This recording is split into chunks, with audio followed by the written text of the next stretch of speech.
Welcome everyone to another EOS talk on the Beyond Bitcoin network. Today is Saturday, June 2nd, 2018, and we join every week in an open forum. So people from the EOS community, hodlers from the EOS community, participants in the initiatives within the EOS community, and things that connect directly with EOS can join up, can participate in discussions about anything that they would like to, or maybe even present a project that they are working on.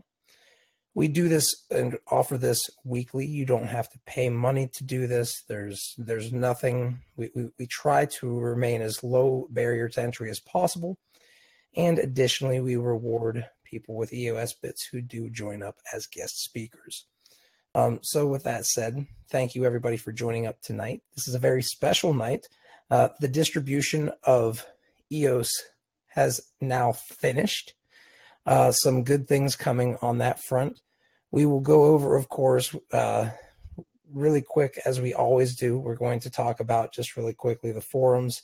We're going to go over the prices. We're going to talk about the changes that are coming, and we're going to move into some things that I would like to discuss just to make sure that all of us are reminded of some of the important things that are coming up.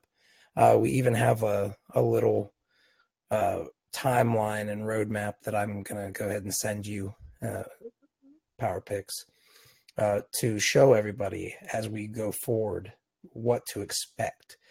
Because now the name of the game is going to be voting. Okay, so now that the distribution portion, the snapshot has been taken, EOS has been launched. In terms of the code being out and available for anybody to pick up and run with. It's now in the public sphere, and we're getting ready to choose who is actually going to be considered the legitimate chain, and then afterwards the block producers on that chain. So it's been a long time coming, guys. Congratulations to everybody who has been here for a long time paying attention to this project and to paying attention to the delegated proof of stake chains that existed before it and made it possible for us to get to this point. And I want to thank everybody here and in the listening community for sharing these every week. Now, with that said, let's go ahead and, can you go ahead and pull up the forums real quick?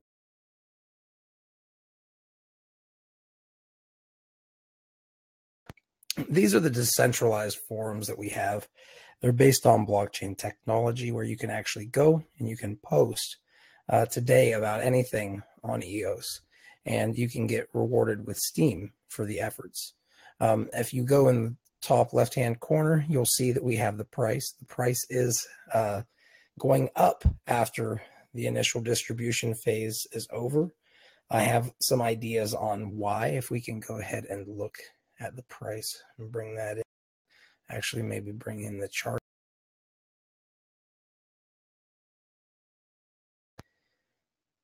I wasn't sure what was going to happen, but it seems like this is the better of the scenarios for what we should be expecting. As you can see, we tested the lows around the low 11s, right? And right after the distribution of 200 or 2 million extra tokens being placed on the market every day, after that inflation, during that inflation, it remained a steady price that actually, as you guys can see, increased pretty substantially.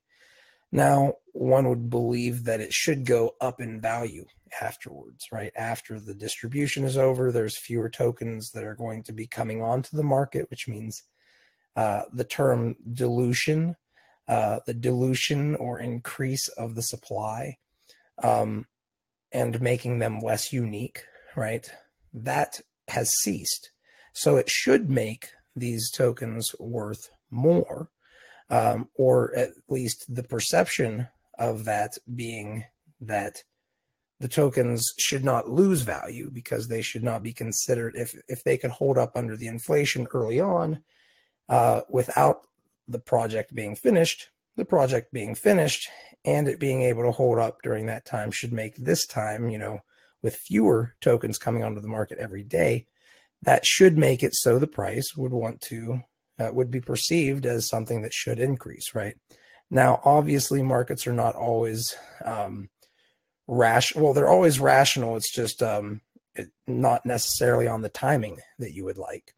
So this could be, something that's just an interesting thing we shouldn't take any note of, but it is on a decent bit of volume that this is going up. So I don't know what to say other than right now we're sitting around $15 per EOS in a market where most other cryptocurrencies are otherwise pretty down right now. Bitcoin is actually, of course, coming back a little bit from the bear move that it was on, but we don't know if that's a bounce that's just going to come back and go back down to previous lows that we saw, or if it's going to continue going up.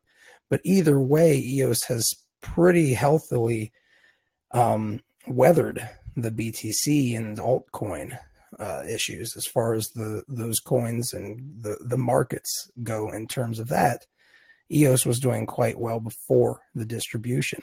So now that we have fewer coming online, I'm personally interested to see if we go higher.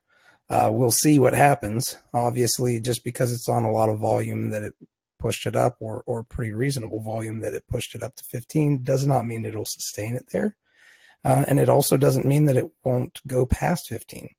So we'll see what happens as we move forward. It's very interesting as we move forward. And a lot of the things that are going to help or hurt the price, I believe, is going to also come down to individual users and making sure that they are keeping themselves safe and making sure that they are keeping their tokens in safe places and all that good stuff, right? So, and voting, of course, participating in the network. These are, the next layer. After you've protected yourself, you want to be active in the community and creating value. So there's a lot in flux right now. The price is still, it could be very much in a discovery set area, and most likely is, but I don't know if you're going to see it go up or down from this point. But I will say it does make me, give me a smile that it's gone up substantially so far after the distribution has ceased. So with that said, you guys know I hate talking about price, but I got that done for us. I'd really like to see us go past 15. As you can see when you're on the forums, you can join our Discord directly from the forums. And within those forums, you can always join up and actually join our live hangouts that we have every week. And if you want to hold your own EOS talks, feel free to connect up with me in here and see if you would like to maybe get your own room, and we can start looking at doing some of those things ourselves to help you out. I'm going to be opening it up more and more as we get more and more tools to enable you guys to stream things about EOS as well. So some cool things coming.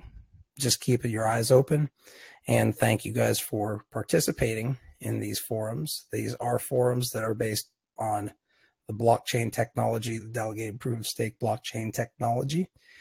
And it was made possible by Dan and Jesta from ChainBB. Dan from, obviously, Dan Larimer, who helped make this technology possible.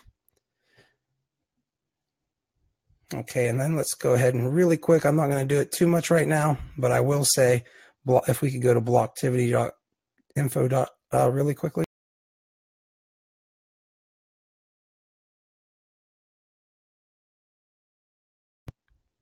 For those of you who are not familiar with blocktivity.info, it is the matrix that is meant to show people the actual value of blockchain, right? The actual metrics by which we can measure that value and the likelihood that it will become mass adopted. If you look at Steem and BTS, they are generally always in the top 2 or 3, and they are always well under what they need to be in terms of total bandwidth available on the network. And if you look then at Ethereum, again, we look at it 30,000 transactions behind and they have fees that are nowhere comparable to either of these two chains. When EOS comes out, these are the top cryptos in terms of transactions in the world right now, top 12 of them.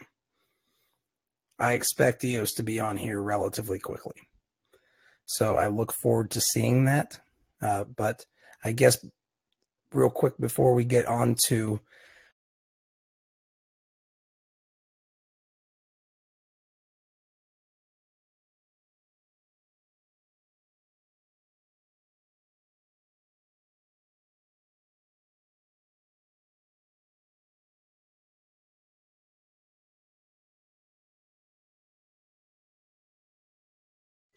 We can't hear you, Fuzzy. Unless it's me. Thank you. You can't hear me? I can hear you now. So I cut out? I think so, yeah. I don't think it was just for me. No, thanks, man. So I look forward to seeing EOS on here. I think it's going to be relatively quick. But regardless, even before EOS is on here, if you're trying to teach people the value of the actual blockchains and teach them about the blockchain technology that we can leverage to easily scale and reach the masses, take them here, show them, right? You can show them in an activity matrix that is slightly different than CoinMarketCap in terms of what actually makes something valuable, being the users more than just the whales that are pumping up a cryptocurrency. Now, with that said,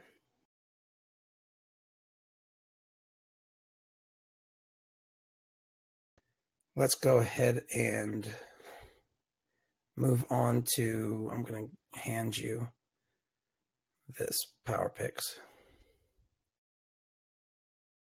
This was by EOS Canada, if you can pull that up.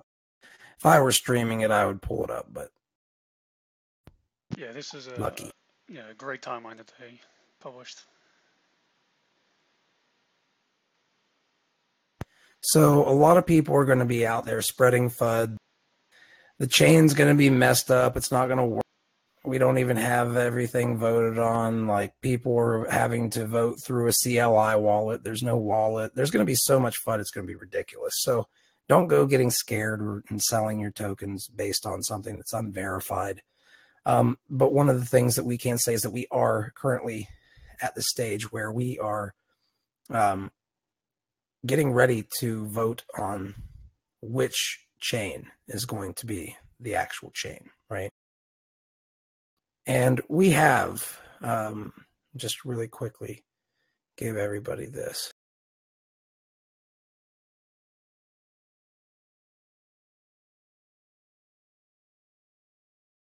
Oh, can you pull up EOS Authority? I was just going to type it to you, but you know what it is.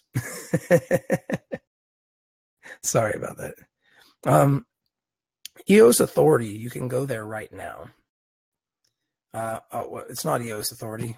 It's EOSportal.io. On the portal? All right, voting portal's up. Okay, so this is the community-built EOS voting portal, okay? Over the coming days, this is where you're going to start seeing chains going live. You're going to be able to pick the chain that you're going to vote for here. And when you pick that chain, you're going to be able to go in and vote for block producers who have been listed under that chain.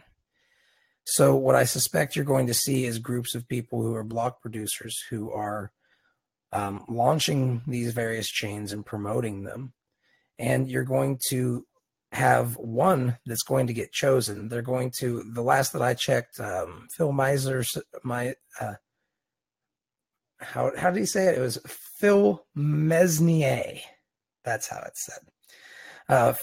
Phil Mesnier said that it would be, I believe, 150 million of the tokens need to be voting for a chain before they will accept it as the chain.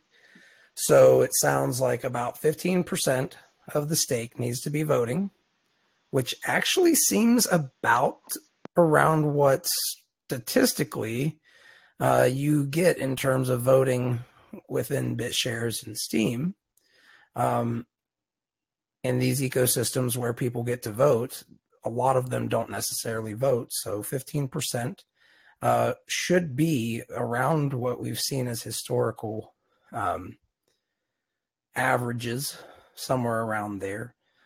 So it sounds like a pretty reasonable spot. But once we get to 150 million being voted for, you will see that that becomes the chain. So now you're going to have to, once that happens and everybody has said, okay, this is going to be the chain, now we're going to go into the final phase where you essentially vote on the block producers and you move your votes over to that chain. Or if you're already on that chain, then you don't have to do anything. But you can keep up to date with that on EOSportal.io. And I urge you all to consider voting, or consider at the very least how you can give your vote to people who do want to vote for you. There's still a lot of questions up in the air, but I will say that proxy voting is a potential. I'm not sure if they're going to have it or not. These are some of the things that the community is going to have to work out and work through on their own. But there will be, I'm sure, thoughts on the matter. So as we move forward, however, you're going to see that your vote is going to matter either as a non-vote or a vote towards something you believe in. And I also will say that the more people who are voting and actively voting, the more confidence that I believe it'll bring to EOS as a chain. So I think that's another thing just to keep your eyes on the prize. I think everybody did great in terms of making sure that the distribution was done well and that the distribution is available for people, and that 50% of the tokens weren't lost. That kind of dealt with that FUD, right? That was a beautiful way of dealing with the FUD of, some scam that EOS is going to be. Just because we now are not going to have 50% of the people who cannot redeem their tokens. They'll be able to get their tokens even after the distribution is done. Now, with that said, we can head of any FUD as we move forward by ensuring that we tell people about EOSportal.io, telling them and relaying this message. Really, it's just as simple as saying, hey guys, go to EOS Portal and keep up to date over the next couple of days and start voting whenever you see that that the chains are going live, right? So just doing that is going to give the community, it's going to help direct the community in a way that shows a little bit of organization. And we have a lot of organization from multiple teams who are doing it. So I don't think we have to feel like we're alone on that in any stretch of the imagination. But these are little things that we can all do and participate in that can all additively create a lot more confidence in EOS as a chain in general. Now, with that said, anybody have any questions or comments at this point? Yeah, I was going to read off over in the YouTube chat. Brian was asking, can we talk about what incentive investors have to vote and how or why they might do research to inform themselves on who they should vote for? It's a good question. Well, we have the Telegram, which is at Block Pros, or at EOS Pros, my apologies. And at EOS Pros is where all the block producers are. EOS Go has I believe if you go out on Google, you can probably get EOS Go and a couple others that have done block producer, putting together various things, various block producers that are working on launching. I can pretty much guarantee you that you can look at Steam it at EOSTalk. You can go and look at all the block producers that posted to the site too. I would definitely say that it would be worth it to go and look whenever those block producers come up and start. If there's anybody that you don't know about, look into them, or maybe listen to some of the hangouts that we've had, some of the ones the EOS Go's had. There are other ways of getting access to the block producers' information and the various pitches, but they're all going to be different. There's not a guaranteed standard to them, though there has been an attempt to try to get it there. There have been many out there that have just, that have posted their belief of what they should be posting, and that's how it is. But what I would say is, whenever you find those block producers, that you try to find block producers that you believe will bring value to the network. I think what you're going to hear, and what I've always heard, is a block producer just has to produce blocks. That's their only job. And I've often said to myself, I think that that's the wrong way of doing it. A block producer should be producing blocks, but they should also be providing value and doing something that voters believe is valuable to the tokens that they're receiving, right? So I personally would keep that in mind as I go through and search for the people I vote for. And I will be going through and starting up a vote campaign for that stuff here in the future. But because I'm going to have a lot of voting power myself, so you guys will be able to follow me if you want to. Yeah, and say for everyone who's listening, on EOS Go, it's bp.eosgo.io. They have a list of all the block producer candidates there. Good deal. And then also on the voting portal, when that is up and running, you can click on the block producers and it'll pop up a details information page for each block producer as well. Cool. Yeah, maybe what I'll do is I'll just start. If you guys have people who are block producers who you would like to bring on, you think are valuable, important, that we should get noticed, and that I should consider voting with my whale size stake in EOS, let them know. Have them brought on here. You guys can ask them questions.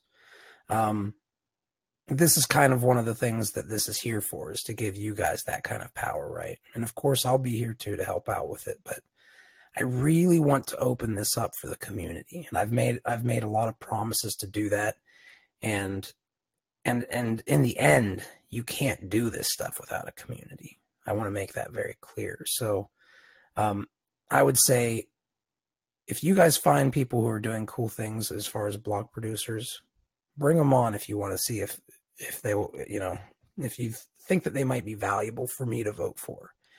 I'll ask them questions. The community can ask them questions. And if we like the answers, we can vote for them.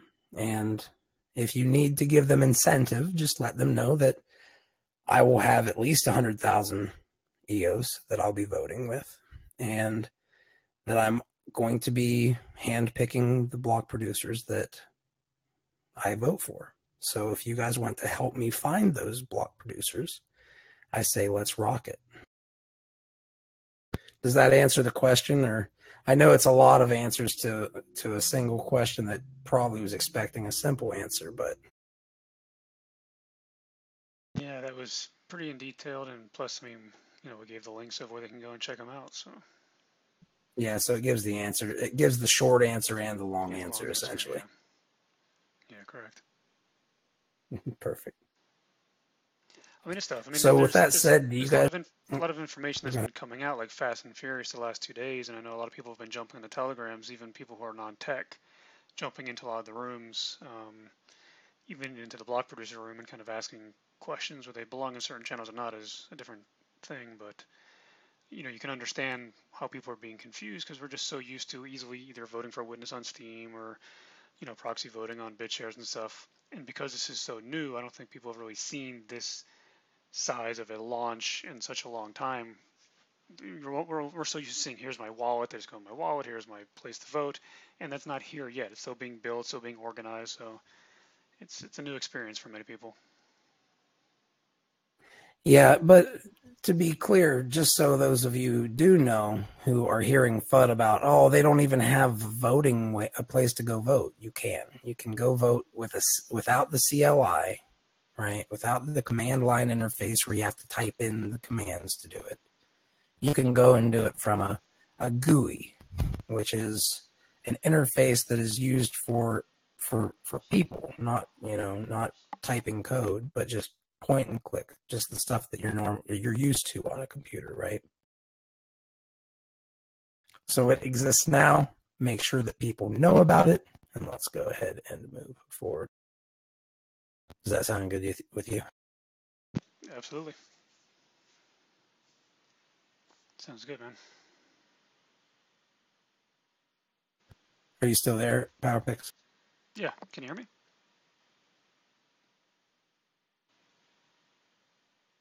Oh no, did we lose PowerPics? PowerPics, you're flashing, but we can't hear you, dude. You did. All right, how about that? Can you hear me now? That's it now. Dang. All right. Listen to that mellow honey voice. Yeah, right. Yeah, so we're ready to move on if you want.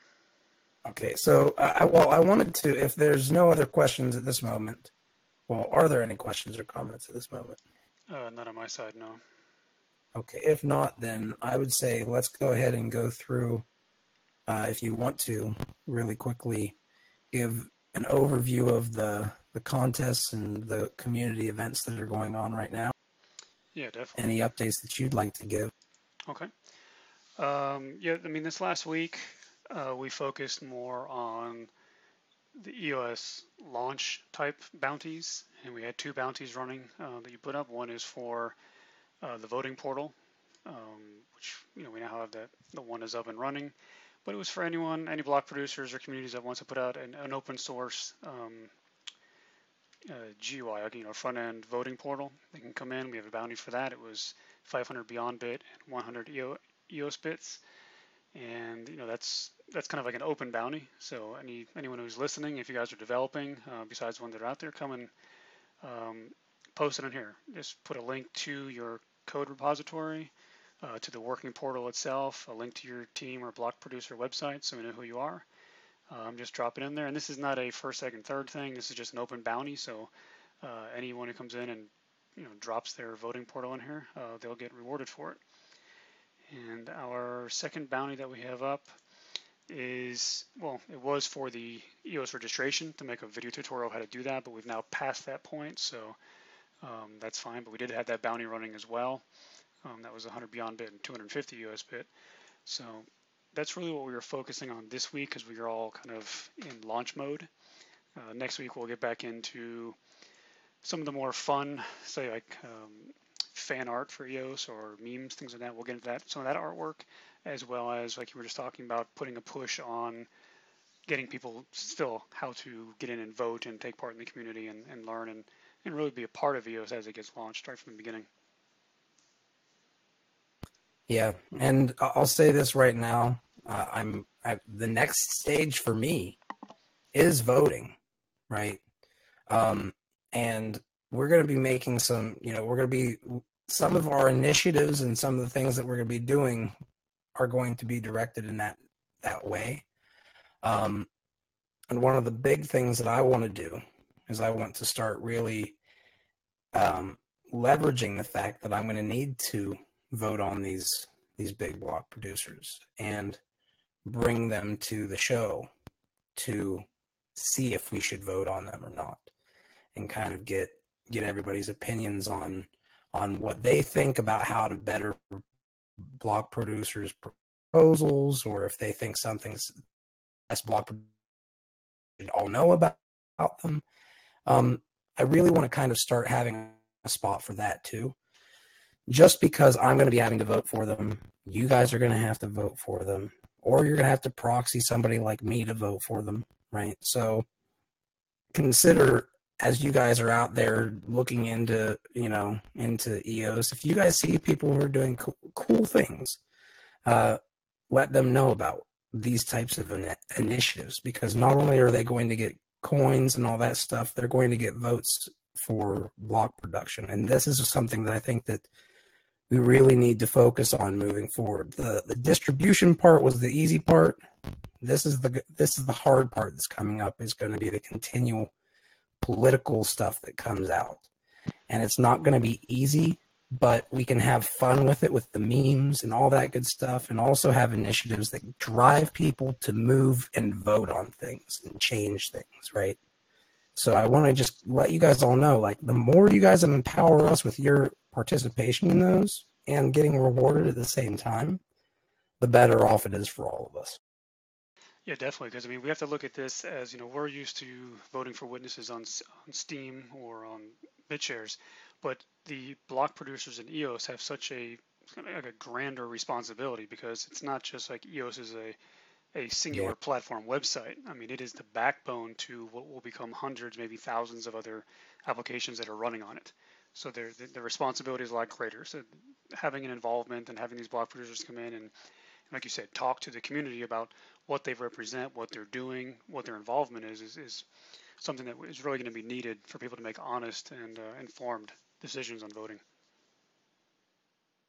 Agreed. And it's going to have to, we're going to have to be persistent on those efforts.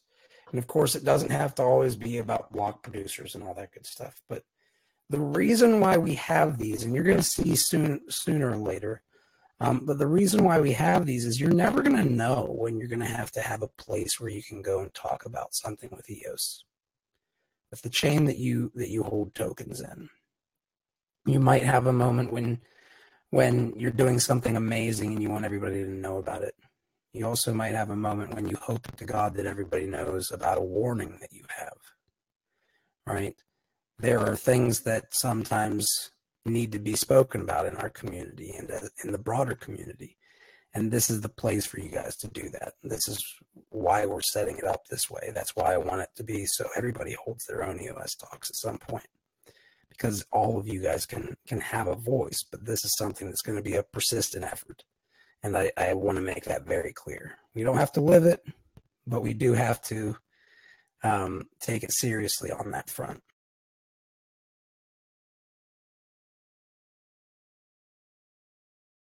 With that said, and just so everyone who knows who's in the Discord with us in the chat here, the mics are open. You just have to be on push to talk, so you're welcome to actually interact. If you have to ask Fuzz a question or something, just kind of jump in. Oh yeah, sure. Or if you guys have something that you'd like to bring up, it doesn't have to be a question, remember. You guys are more than welcome to call to say whatever say whatever you really want to. I will also say, though, if you RSVP things that you would like us to talk about, you can get upvoted and rewarded.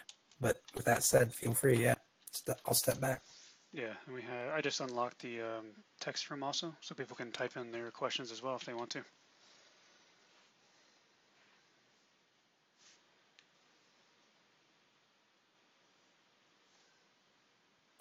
Hey, Fuzzy, I got a question. So I've been wondering, just because I'm relatively new to some of your chat forums, but the one thing that I've noticed is that you're very consistent. You're a very generous guy, and like your character and your disposition has always been such that you're working for the greater good. And I'm just curious, like, where do they make people like you? Like, what happened in your life that you took this route? Huh. Well, that's nice that you say it. I think I'm probably my own worst critic, which is what everybody probably is, right? The way I am, I think it comes from being raised by some sappy people, to be honest with you.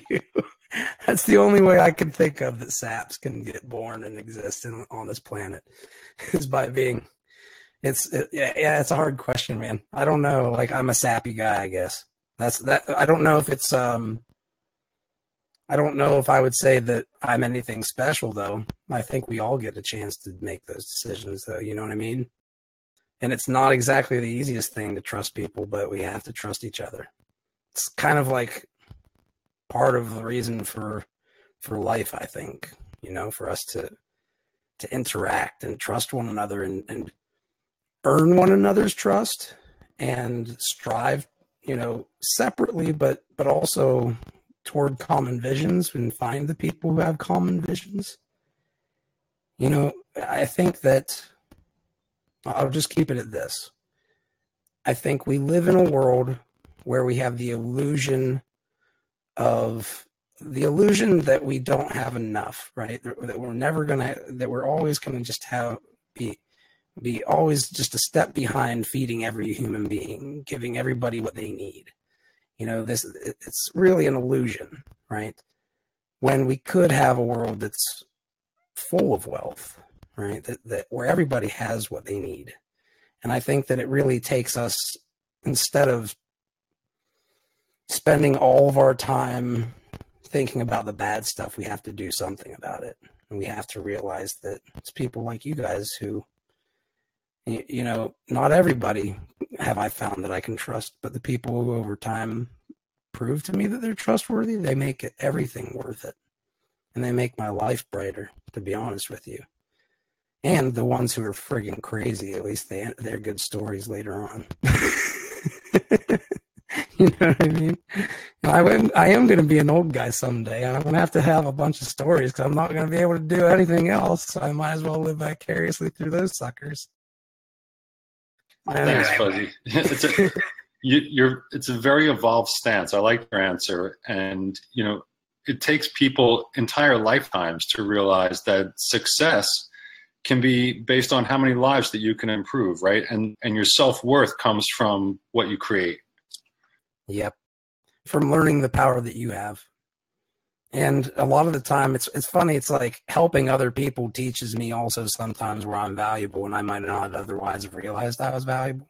You know what I mean? It's like everything in life is a freaking lesson if you really want it to be. Right? And there's also the great paradox of the more you give and the more you will receive, right? And sometimes people think giving stuff away, you'll have less stuff, but in reality, you'll probably have more and better things than you could have ever imagined. Yep. And sometimes that giving away and what you learn is like what you get back is a lesson not to give too much to people who haven't earned it. How about that? Talk about a valuable lesson, a valuable thing for somebody to give me back as a gift, right? But For sure. That's but you know, it's what's great about the question that you bring up is it's one of those things that we all have to struggle, right? And we live in this world right now where it's like we all feel like we're not represented, and it's not hard to understand why we feel that way, right? And we're in this time when the tools are about ready. We need to starting to learn how to use the tools in addition to building them at the same time, right? So go from that point, and you can see like this is what we individually go through, like what I was just talking about. We're all going to go through that. We're going to if we care about EOS and where it goes, get ready for some ups and downs, kids. There are going to be some really the price probably won't do too shabby. Even if it's goes back to $5, it's not doing too shabby from what some people got. But the big thing is going to be the governance. And I think that it's going to be one of the things that people really are going to underestimate the value of in terms of wealth. But like you kind of alluded to already, wealth isn't just precious metals and cryptocurrencies, and right, it's all valuable because humans think it's valuable. You made a really interesting comment about how people are feeling unrepresented. So the time that I came across EOS, I had also been getting pretty deep into a quantum worldview, and it got me thinking that science has vastly expanded our knowledge, but it's also led us to this worldview where we see ourselves as insignificant and like speck universe. But that's not true, right? Our universe is vibrant and intelligent. And the reality is that we each play a vital role in shaping it. So it's crazy how EOS sort of encompasses that. And that's what really drew me to this. And then to somebody like you, which I thought was a perfect player in this world. Well, I'll say this, guys. I've got a 4-year-old wife who works full time. I've been doing this for over 5 years. I've been in crypto since the very beginning. I am tired. I do the best I can. It's not as much as I wish I could do. I try to do more than I probably should do. And I have a lot of people who do a heck of a lot of stuff that makes my life easier. In addition to that, some amazing people. So I appreciate you guys appreciating me, but I will always say I definitely cannot do what I want to do with this alone. And I appreciate all of you guys who join up and are part of this. And I urge you to consider that this isn't just Fuzzy's thing. I really want EOSTalk to be something that's decentralized and gives everybody the opportunity to have a voice, to live stream their talks about their own projects, not to have to ask permission, and to let the crowds listen to it and decide what is the best content, the best projects they want to have, right? And I want to give I want to give these tools to you guys, to people who help me. So you guys are in that great position where if you guys see the same vision, which you guys obviously kind of do, and you use the tools as they come out, and as we find new tools that other people are making, we're in a place where we can make EOSTalk, represent what we want it to represent. And I really, it's a hard thing for me because I would want to take control of it and completely, but it's like in cryptocurrency, I've never done that really with a guild either, but with cryptocurrency or guilds, I've never run anything like as the guy. I've always been like, let's get everybody together and work on things. So I appreciate everything that those of you guys like Iron, just the fact that you're asking questions and on here listening and participating. It's like you bring up good topics for all of us to think about, right? One of which obviously is that I'm apparently a good guy. It's always interesting to hear how other people see you rather than how you see yourself, right? Yeah. So out of curiosity, do you guys mind if I ask you guys a couple questions? Shoot. If there were a single dApp out there that you wished would exist on EOS, what would it be? And does it exist? Tell us also if you know that it does exist or will exist. I will be handing 50 EOS bits. For me, I would think about an application that could store information in the blockchain. Application that could store information like just in a secure way, just like the Google Docs and the way the Google Docs handle storage of files and all this stuff. Even those applications could be built on a blockchain. I think it will be it will be more secure, to be more secure in that form than just the normal way of Google creating all those mass storage and all this stuff. Let us think about a storage like that, an application that stores information securely in a blockchain and it runs on EOS. I think that would be pretty much okay and fun, right? To be more secure. Out of curiosity, Bodyguard, this is Marshall Life, right? Yeah, it's Marshall Life. Cool. Are you thinking about the storage that they're planning on having and the IPFS hashes where you'll be able to actually store things on IPFS?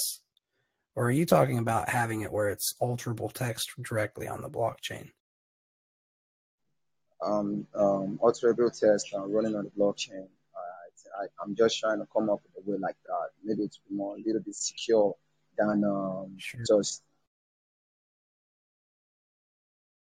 Well, I'll tell you what, if anybody finds anything that is like a Google Docs for the blockchain, I'm not sure when it will exist. I suspect it will at some point. But I don't know if it'll be written to the chain or directly. It'll probably have to be a centralized service that then writes to the chain or something. But I think a service like that would be worth us knowing about. If you can find us somebody who's doing that and share dropping on us, share dropping on EOS, Bring them here and I will reward them. Or bring them to me and I will reward them. Let's get these guys share dropping on us. We want those things to be done. We want them to... Huh? Oh, I was going to say, I think that it would be neat to have like a blockchain-based Pandora. Mm.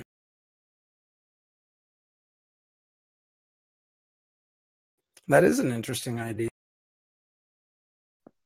Yeah, I don't know. I've kind of been thinking about it. Anybody else have any other ideas? And if you guys put in a thought in here, put in your BitShares account next. How would that Pandora look? In my mind, it would have to. It would go to IPFS to store it. Then you'd have some form. You'd have the hashes stored on the blockchain. You'd have some algo that sits on top on a service of some sort that lets you choose your favorite artists, and then it predicts which songs you'll like from them, and those types of algorithms that would sit kind of on top of it. That's how I see it anyway.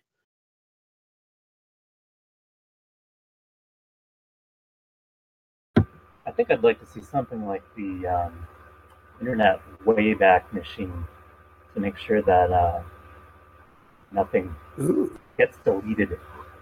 If it stays on the blockchain, it seems like nobody can censor our history in the future. Now that's a very good point. There was a chain idea I had back in the day called Mirror Chain, where it basically was just meant to, its job was to have witnesses that would mirror data that other blockchains wanted to store. And it would be, but I don't know if it was a little bit too redundant. It was supposed to go into nuclear bunkers, so probably not too redundant given the demographic, but it's a good, a blockchain is a hell of a time capsule, right? And you could have it where there's literally a full node that's up in outer space as a satellite floating around that can be accessed. You could have them under the ground and as a hard drive,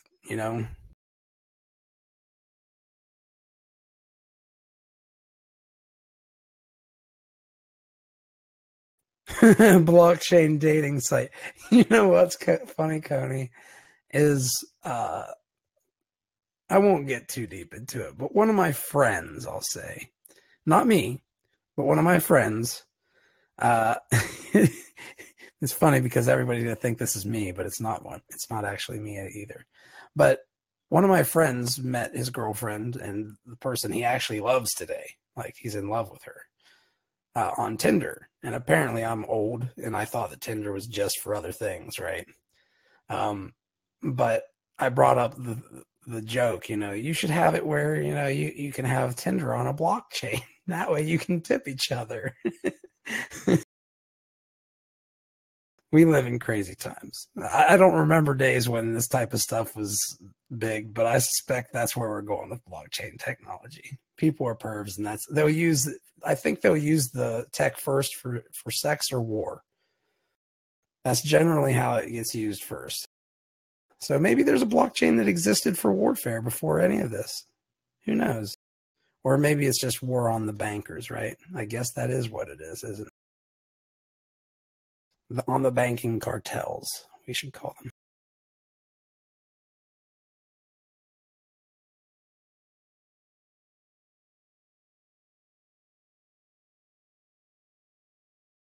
Fuzzy, can you explain to a pretty much noob to this space what makes a good block producer? Like, no idea. Like, what should we be looking for here? For me, to me, what I would say is that block producers should be, number one, they have to obviously produce blocks on time and can't miss too many blocks, right? Keep a high percentage of uptime. They need to. How do we verify that? Well, you can actually see based on the blockchain data.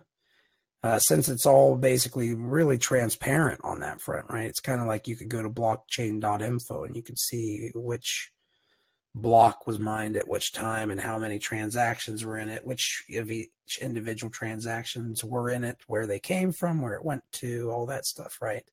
Well, Bitcoin has a blockchain, BitShares has a blockchain, Steam and EOS have a blockchain. And that blockchain, when the witnesses sign off on something, it'll even tell you, or the block producer, whatever you, in the case of EOS, it will tell you this block was signed by this person, right? Now, obviously, you're not going to have somebody who's sitting there on the computer watching this and going, okay, and like, you know, with a board where they write up stick figures until they get to, you know, 5, 10, you know, they're not going to do that and count it off with a piece of chalk or something. But what they will do is they'll have analytics programs that run that data. And you can actually see on BitShares, for instance, there are people actually out there who will give you reports on how good of block production service is being provided by the witnesses. And there have actually been people who've come into the ecosystem and said basically, oh, look, the witnesses need to be changed. The witnesses need to do X, Y, and Z. They're not doing that. Why aren't they doing it? I'm going to do it. And by the way, I'm running for a witness. Then everybody votes them in as a witness. And then the witnesses go, oh my gosh, we have to change this or else we might lose our spot like Bubba did. Because he wasn't doing that and he was at the end of the line. You know what I mean? I just might have gotten a little bit closer to the end of the line on this. So that's one of the big things. But one of the other things, and I guess we could call it the X factor, is we want to be, in my opinion, we want block producers who are capable of building things. They have tech skills. They have to have tech chops to be able to be a block producer as it is. They have to have a team that has some tech chops and probably legal and probably some other skill sets. So why not leverage those people as a team to and expect them maybe not to necessarily just give tokens back to you, which is they call vote buying, which actually I'm not actually against that. But I think that the community should expect block producers to try to bring more value to the chain, to the tokens they have, to build things, to try to get, one of the easiest ways I think would be, hey, if you're a good block producer and you've gotten us 10 different share drops of cool tokens that are now worth a bunch of money, and they were all share dropped on EOS, you're one of the top ones in my mind. That's something that would bring extreme amounts of value, extreme amounts of creativity, large numbers of people. Because all you have to do is get one viral thing that drops on you, right? And it would be one of the most, I guess viral is really the word for it.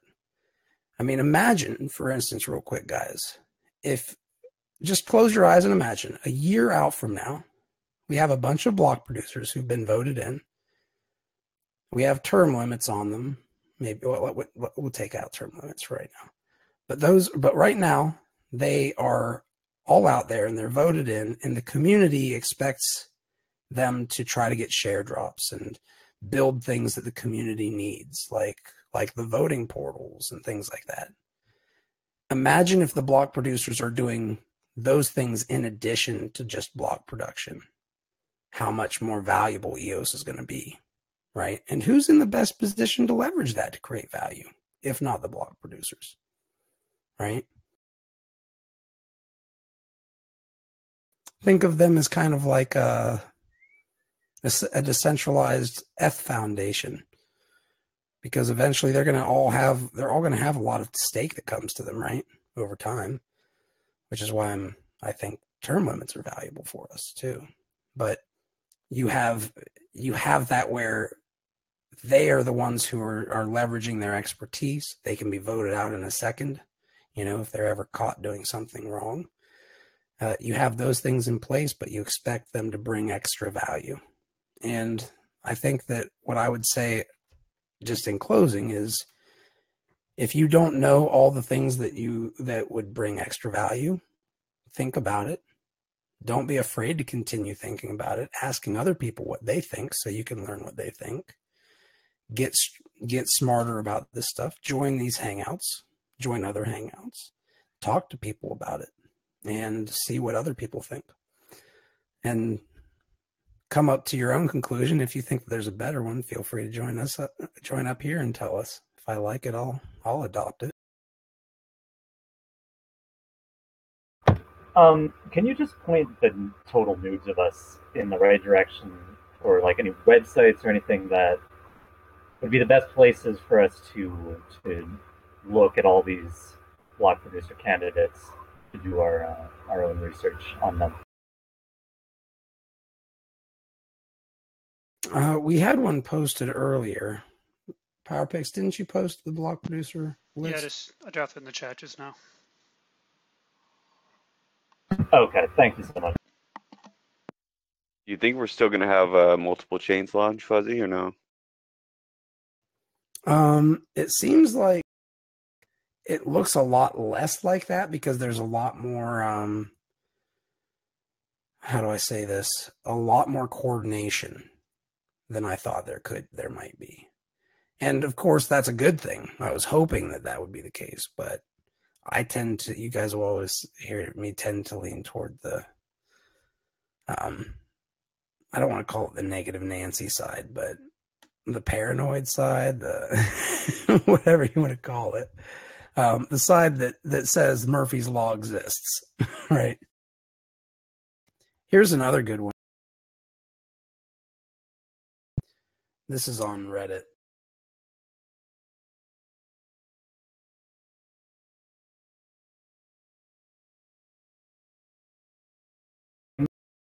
As far as the chains go, what's your opinions on what the best potential ones? I was reading earlier, I guess one, something about Ghostbusters was supposed to be the most secure.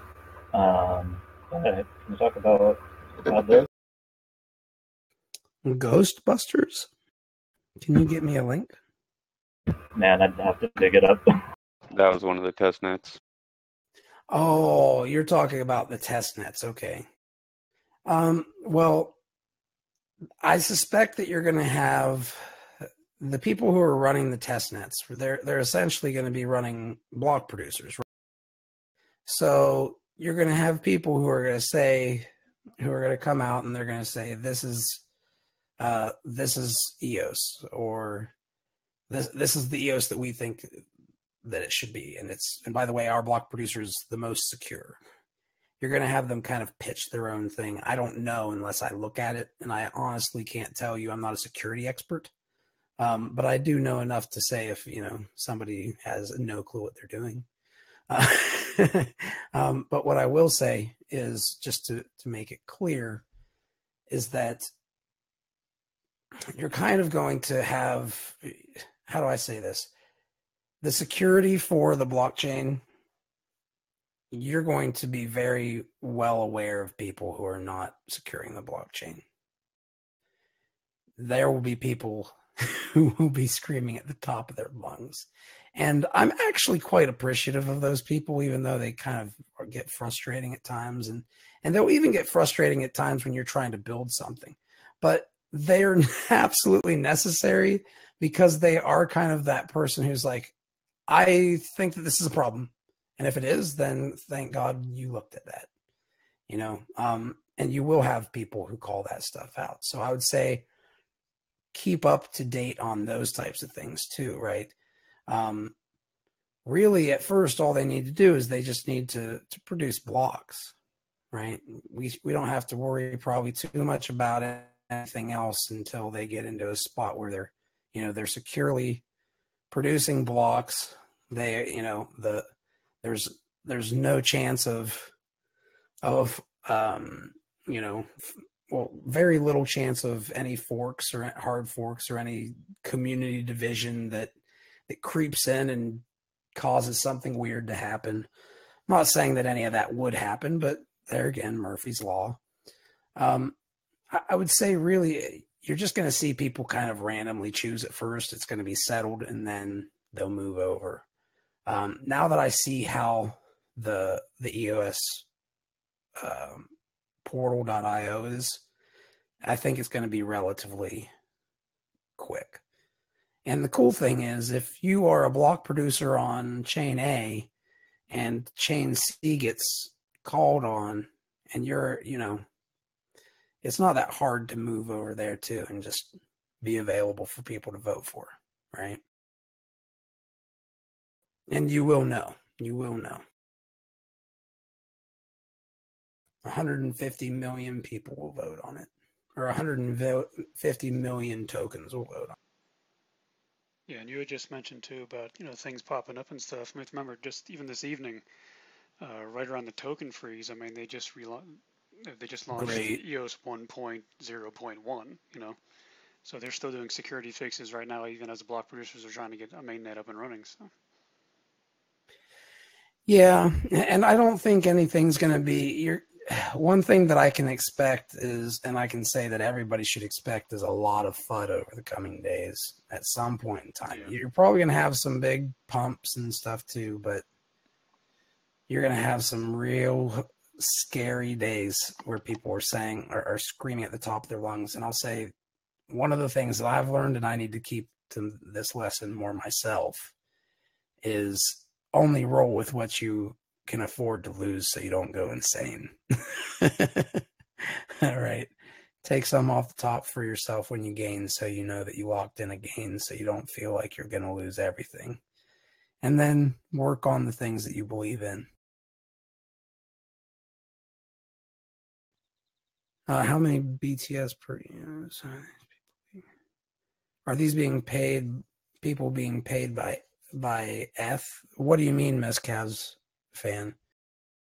You mean like BitsharesTalk? Is BitsharesTalk being paid by ETH? It's an interesting topic right there. The reason I brought up BitsharesTalk last week was because how do I say this? A lot of these people who are truth-minded got into cryptocurrency not realizing enough about cryptocurrency, that there's actually a very dangerous side to cryptocurrency. And they fell too far into just, this is a blockchain. It is godly amounts of free speech and sovereignty all in a bundle of love. And they don't realize that it could also be frigging Skynet, right? And apparently some of them are starting to realize that it could be, but the weirdest thing about it that I've seen is throughout the entire history of delegated proof of stake, the chains have scaled, have been very wonderful at that, have given people the ability to govern themselves, to not burn a bunch of extra energy to secure a chain, have provided a lot of value, and they're called scams. Meanwhile, chains that are very centralized in ownership don't give you a vote. The only vote you have is to sell the coin. The only way to earn money on the coin is to buy it or mine it and then pump it and dump it onto somebody else. You really can't earn a whole lot of them for work in much of crypto. You have all these problems, and delegated proof of stake chains like BitShares existed way back then. And they still don't seem to care about it. But whenever the ETH train came, which had people who, whether you like it or not, it might not be politically correct to say it, but there were people who were from Goldman Sachs who were there behind, as people who were working with Ethereum. And people they said, these people were ex-Goldman Sachs. And to which I always say, yeah, you can't have an ex-Goldman Sachs person. They're always going to have their network of people that they knew there, right? So, and we know what Goldman Sachs does. They pump things very well, and then they dump them. And what does Ethereum look like, right? It looks a lot like that to me. but they are probably big bag holders in it. So I doubt that they're paid to FUD, but they probably are holders of EOS. I mean, probably holders of Ethereum. Probably have read all the mainstream stuff from people that they think know a lot about what they're talking about, but are never willing to really answer a bunch of the questions or debate Dan about delegated proof of stake, right? And they get stuck in the mode of listening to them, I think, and saying, well, this person knows what they're talking about because Bitcoin has a higher market cap than this coin. And these people are, obviously this coin must be a scam coin, right? It's not even mined, those types of things. And they fall for it. And then I think that then you see them trying to do good by their audiences, but they don't realize that they're not doing good. And they also know at the same time, hey, if I don't sit in here and start talking about cryptocurrency, some other guy who knows the same stuff I do but talks about cryptocurrency is going to come in and take my audience. So you got that too, right? I think all those go together, but I tell you that I know exactly what his motivations are and his intentions? No, but I suspect that's in the realm of what it probably is.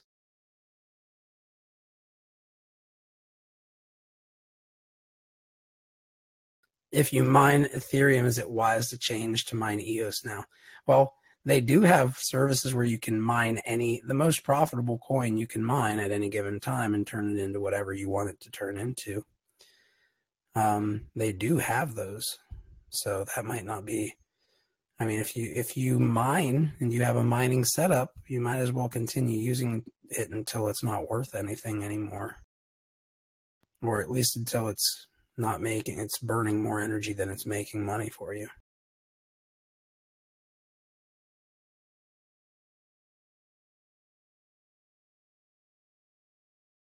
Does anybody have anything specific about EOS that you guys would like to bring up? Sorry, Vocab. I have a question about EOS DAC. Sure. What is it? I was under the impression that was going to be the voting mechanism for EOS, but now it seems that just how much EOS you have determines your voting power on EOS. So what exactly is EOS DAC about? Oh, that's a good question. I'm not an expert on EOS DAC, but they are, well, there you go. Community owned block producer right there. So basically it's meaning to, it's kind of like, what do you want to call it? If you say that you don't like vote buying, you probably won't like EOS DAC because some people think that it's a vote buying operation because they're offering to give some of the rewards for block production to token holders, either in share drops as dividends or buybacks. I'm not sure which, and I'm not sure if it's changed because I learned a lot of this stuff, probably about a month ago. So things could have changed, but it's an attempt at a decentralized block producer. Now, how will that work? It will be very interesting to see. I think that they'll have to have their own DApp. So why do they need their own special token just as an EOS block producer? Well, one of the things that happens on, I think it's on Lisk, is the block producers naturally created their own tokens and they started passing them out to people, and then they would use that as like ownership in the block producer, and the block producer would give a certain amount of tokens to them that it earned. So it was kind of like voting pools, only instead of pointing your computer to a hash pool, or a mining pool rather, instead of pointing it to the mining pool and contributing with all those other computers, you're contributing your voting weight instead. So it's the exact same kind of thing, just a different mechanism or a slightly different way of doing it. if that makes sense. The token holders elect block producers who need to. And there's silence, so I'm assuming it doesn't make sense. Yeah, this is really complicated. Yeah, well, imagine this. If I say, if you vote for me, you have 10% of the tokens on EOS. If you vote for me, I'm going to give you 10% of my tokens every year. I'm going to, and those tokens every year are going to increase in supply by 100%. So, or by, a certain amount. And every year, the people who are holding those tokens, every time I get paid as a block producer, I'll give you guys a cut. Well, now you have a heck of an incentive compared to perhaps other block producers to get me to vote for you, right? Because I'm directly receiving something from that. There's no questions in my mind that I'm receiving something from that. There's no concern that maybe I'm not going to get it, or at least it's a minimal concern because nobody else has made that promise to me. So it kind of makes it so people want to vote. So there are some potential valuable things that come from it. But the question is it going to be more about people's short-term reward mechanism or the long-term reward mechanism? And if we leave it to the short-term reward mechanism, that's not as good, which is why I always advocate locking away tokens to be able to do to be able to do things, because it makes you risk those tokens and thus think more long-term in terms of the decisions that you make. From what I've seen from Thomas Cox, that's kind of against the Constitution or whatever it is, and the block producer would be penalized. Yeah, I mean, it's up to the community to accept that or not. I'm not going to tell you guys what to accept or what the community should accept, but the community will make those decisions. I'm simply saying, like, laying out. I personally think that vote buying, I think that it's a semantic thing, right? You're buying votes no matter what you do. Are you paying an advertiser to make people's hearts flitter and love you and vote for you? Or are you getting somebody to share drop on them? Or are you building something that makes it easy for them to vote for you? Are you building a bot that gets around their vote decay algorithm and makes their life easier to continue voting and at maximum voting percentage in return for something, right? Like, there's all kinds of things that you can give somebody. So to me, it's like the whole premise of vote buying, I think I understand the concerns, but I don't think it would matter as much if you came up with ways that people had to put stake up to be able to be a block producer. You know what I mean? Yeah. To be able to risk something and show that you're risking it. It also might, like, part of his unknowingness might be the block producer pay in general. That's why it didn't make sense to him, whoever was asking that question previously. Yeah, I mean, block producer pay in general is another big thing. But it's one of those things where it's like, I think the reason why they do this stuff is they are under the impression that they have to say, they have to get the sign off from the Bitcoin community and the proof of work people who are going to say this is a permission system that's gamed, unlike our system that is that is permissionless and not gamed, right? Like, I think they're trying to make it less like mining, but also at the same time kind of like protect against FUD, put up a FUD protector, if that makes sense.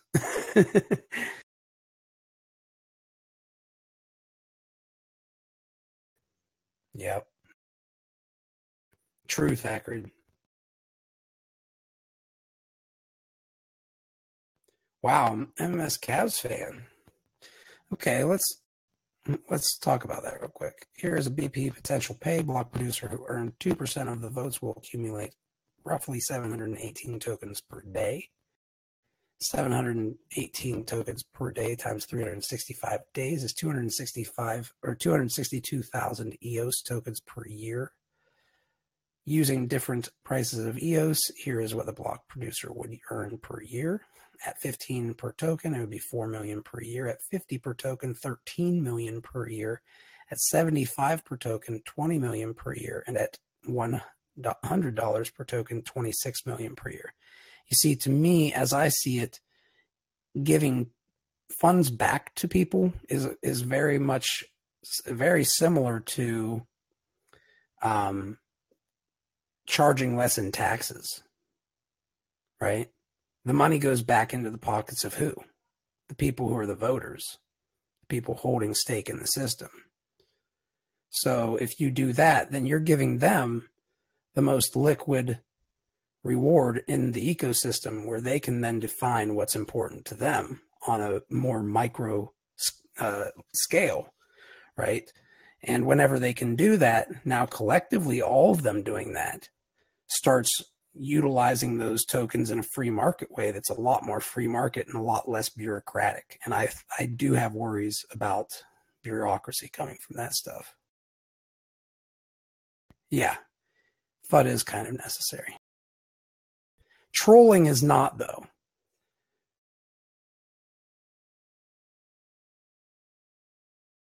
See, whenever you have trolls, there's a way of giving people information that might scare them and create fear, uncertainty, and doubt. Because let's face it, sometimes news is, whenever I found out that Hillary Clinton might become the president, was going to run for the president of the United States, and I knew all the dirty stuff that the Clintons were in, it's like, I don't even know where I'm going with that now, but other than to say, keep going. Let's just say that I was definitely concerned, and I was definitely fudding. Yeah, I was fudding. Crazy. I was definitely fudding.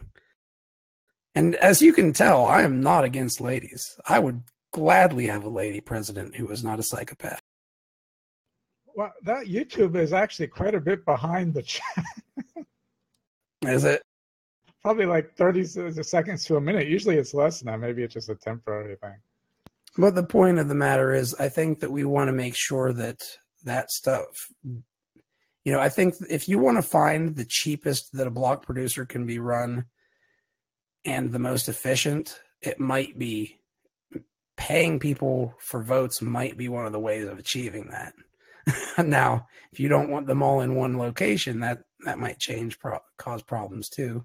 Might cause other problems I don't see. But I'll just say this. I'm not a person who agrees with the theory of vote buying nearly as much as I agree with things like term limits.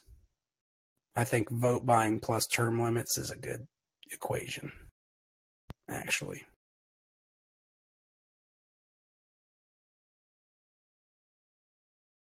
Kind of weird. So this all just seems to me like it's a really high barrier of entry for your average EOS investor, at least for now, to get BPs, involved. Yeah. You're talking for block producers for people to get involved as a block producer?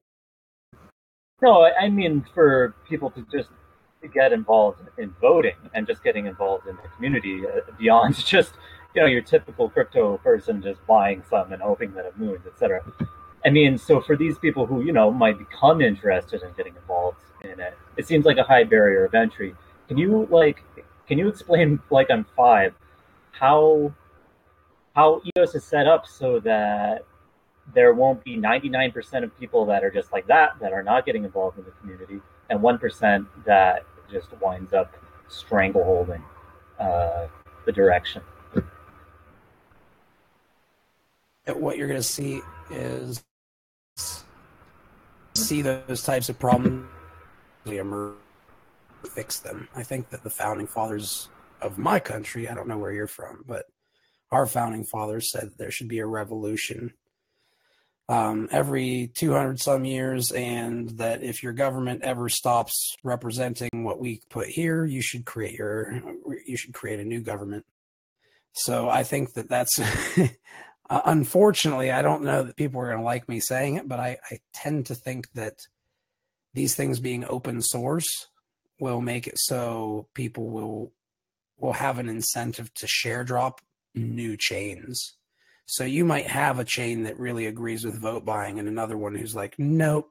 And they can still talk to each other and still, right? Like that's the way that it looks like EOS is trying to go, where they're going to talk to, like, where it's going to be able to talk to multiple chains. And I suspect it'll do a lot better talking to between delegated proof of stake chains or other EOS chains.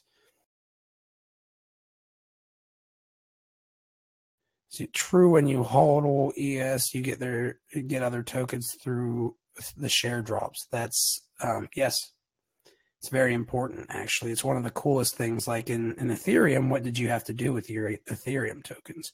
You had to give them to other people to get other tokens, right? Now, obviously, that's going to be something that you still do in EOS, but with Ethereum, you're spending a bunch of money on mining to secure the network. And the theory is that somebody who creates a chain like Block One, they might use all the money that was saved by not having to mine to distribute tokens, and maybe have some partnerships that will act as VCs to build stuff on the chain, right? And if you get them share dropped, the percentage of that share dropped on you just because you're holding some tokens, then imagine if your mom sits there and, you know, for a couple years, she's getting new tokens in her wallet all the time. That's a heck of a token for the masses, right? Especially if they want to have a diversified portfolio in cryptos. Hey, Fuzzy, I got a quick question for you. I've got an interesting situation. So on Thursday, I went on to the BitShares DEX and bought up some last-minute EOS. And then when I tried to send them to my registered wallet, I realized that OpenLedger had closed any withdrawals. However, they didn't tell anybody until after they did that. So I've got some sitting on the DEX. What do you think the chances are of having them go into a registered wallet and still being eligible for any future airdrops? Well, one thing is, and I probably should have let people know this earlier. OpenLedger, do not go to OpenLedger right now. The website has been, how do I say this? Control of the website is no longer in the hands of OpenLedger, of the domain. Yeah, that's the best way of saying it. Crazy Krista. So what that means is that if you go to that website, you might be going ahead and typing in password and everything on a website that is going to grab it and is not run by OpenLedger, right?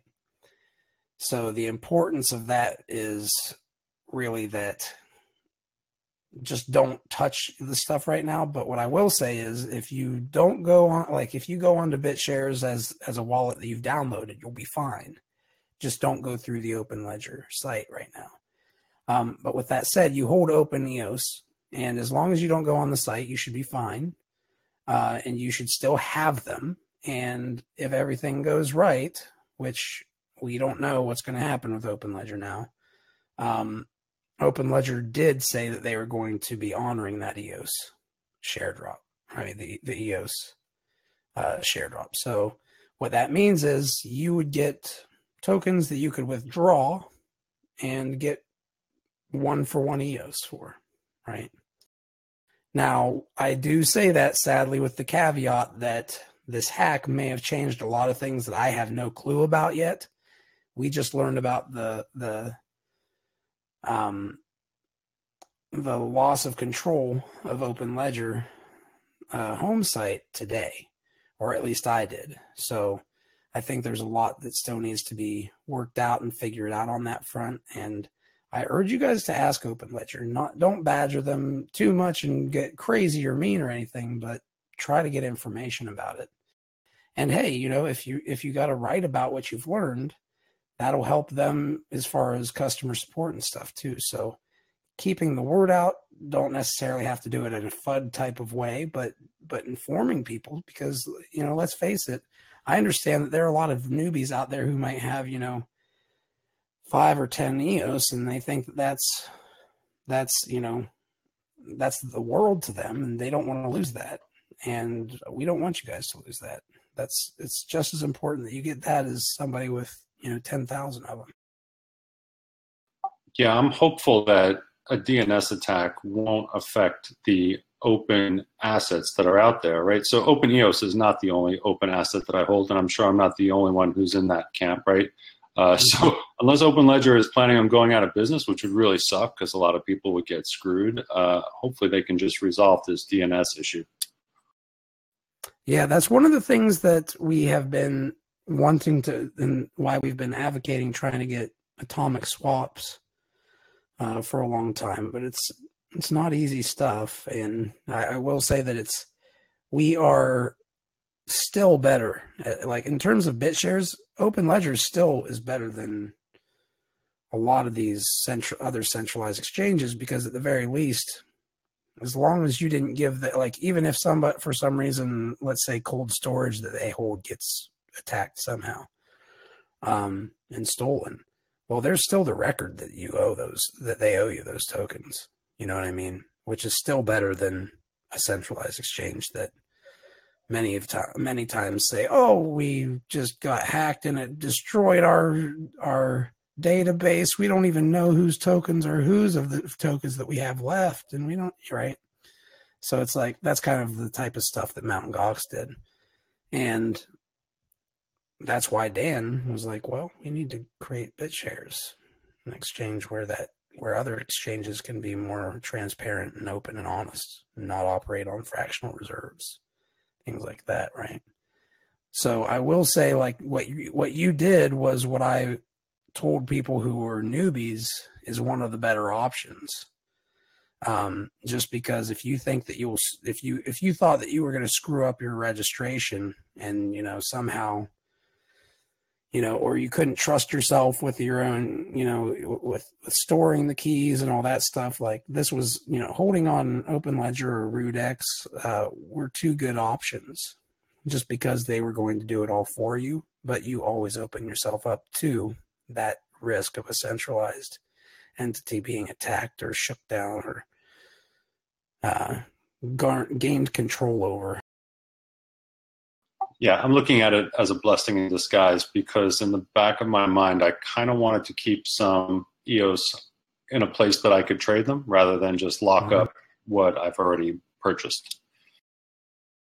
Yeah, well, you know, please keep me up to date on what you get from this. It's something that I don't have all the answers on, but I'm definitely keeping my eyes on it. And I'm interested to see what happens with it. And I hope, for everybody's sake, including Ronnie's, that everything works out. Yeah, for sure. I'll let everybody know what goes down. Please do, man. Please do. Well, we're sitting at about 90 minutes, so we have gone and we've had a pretty good talk tonight. Thank you for everybody who joined up and gave comments, asked questions. Obviously, we don't have a guest every week. We try to talk about things that are important, and I don't want to step on toes of like other people and try to, you know, I really thought it was important because we cover all these separate chains to kind of keep a broad overview of these different communities, give you guys the opportunity to become the leaders. So if you guys are interested in running EOS talks, let me know about it. Between my team and I, we have all the things that you could require to be able to get set up and running probably your own within, you know, maybe 10, 15 minutes, maybe maximum an hour. So if you guys are interested in that stuff, let me know behind the scenes. As we're going to start moving forward, we're going to start moving in the direction of getting you guys doing those things, or other people who are. So if you have people who you think might be interested, let me know, and I will be rewarding them with EOS bits. But with that said, you guys have yourselves a good evening.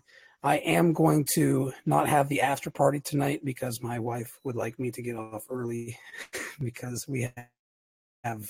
So I'm going to be going to the Tulip Conference next week. So they have been gracious enough to pay for my way since I pay all my money out of pocket to build stuff for for things, and I don't really have a whole lot to travel there, but they're going to do that for me. So I will be traveling out there, and I will be out there the 6th and beyond, but I will definitely be on here for the hangout next time too. So see you guys next Saturday.